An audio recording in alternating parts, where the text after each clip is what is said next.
No niin, mennäänpä tänne katsomaan näitä, mitä täällä on, näitä uittojuttuja parrunpätkässä, ja otetaan tästä kassan yläpuolelta vanhasta laivakellosta.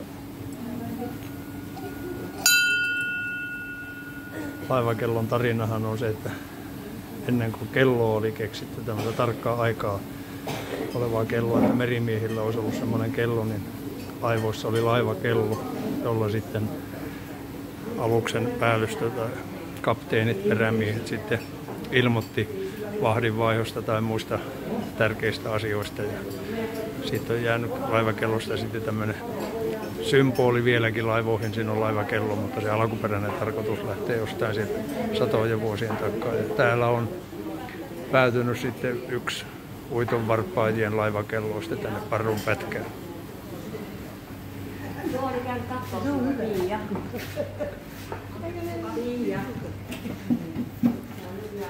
Ja sitten täällä on täällä takana seinällä on tauluja, joka kertoo vanhaa uitto ja hinaustarinaa.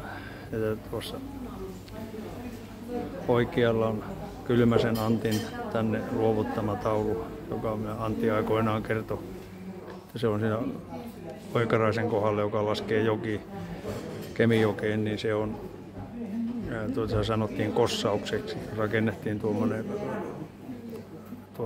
tukeista tuommoinen ränni, missä tukit meni. Se joki on rakennettu siellä silloin joskus 50-luvulla. Ja sitten tässä tullaan Kemijärven vanhaan historiaan ja tuolla vasemmalla alhaalla on Kemijärven rautatiesillalta otettu kuvaa uiton tarakasta.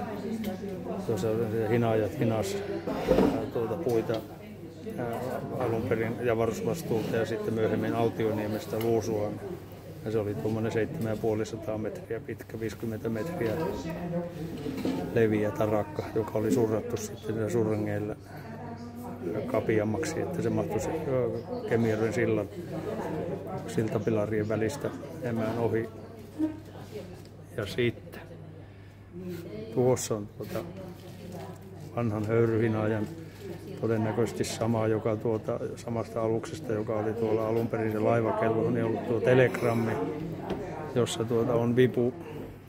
Ja se vipu oli suora yhteys sitten konehuoneeseen ja konepäällikkö siellä näki, että pyytääkö kapteeni lisää vauhtia eteenpäin vai taaksepäin. Ja sillä joka kaverina oli sitten vielä se putki, äänitorvi, josta se kapteeni huusi sitten putkeen vaikka täyttä eteen. Ja silloin siellä alhaalla oli se putkenpää, josta se konemies kuuli sitten, että mitä tehdään ja miten toimitaan. Ja sitten siinä vasemmalla on tuommoinen pieni ankkuri, jossa on kettingin pätkä. Ja sen kettingin, tai se on todennäköisesti muistoesine johonkin, onko minä olen nähnyt Tikkasen Eeron tekemään tuommoisia lahjana jollekin, niin onko tuo Eero harjoitellut tuossa tuon tekemällä vai onko se jonkun uittolaisen Eeron tekemä. Joka tapauksessa Tikkasen Eero on tuossa sitten yläpuolella tuo Kantolan Irjan vieressä, joka on vasemmalla kokkina. Sitten siinä on Eero ovia vasten. Sitten seuraava on Kaipaisen talo. Ja sitten siellä välissä näkyy Aholan Tuomo. Ja sitten on Tuulaniemen Pauli. Ja sitten on Jokela Eekka, konemies tuossa alhaalla. Ja tuossa siihen aikaan oli hinaussopimus, määritti, että jokaiselle hinaajan kapteenille pitää turvata puolen vuoden työ.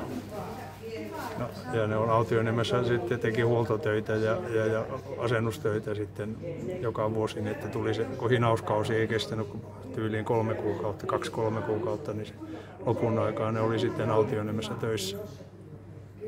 Ja tuo on siitä Autioniemen tukikohdasta tuo kuva ja tuo talo, joka tuossa on, niin tuohan on nykyään Kelloniemeen siirretty ja Tyvi Eskosen sinne aikoinaan siirsi, että löytyy tänä päivänäkin vielä Kelloniemi. Ja viimeisenä on sitten kello, jonka Esa näkyy lukevan tuossa 89. Se on Tikkasen Eeron poika Esa tehnyt johonkin yhteyteen, sitä en tarkkaan tiedä, mutta painaa tosi paljon, että olisiko se tehty ihan tuommoista, että siinä on ollut hinaajan kyljessä ikkuna ja siitä on sitten otettu ne messinkin kehykset ja laitettu tuo kellotaulu tuonne keskelle ja siinä on ollut koneisto. Mutta tämmöisiä uiton tavaroita on täällä Parrunpätkässä ja Kemijärven uiton hinauksen ja Kemijärven hinaajan miehistöjen muistoja kunnioittaa. Tämmöinen.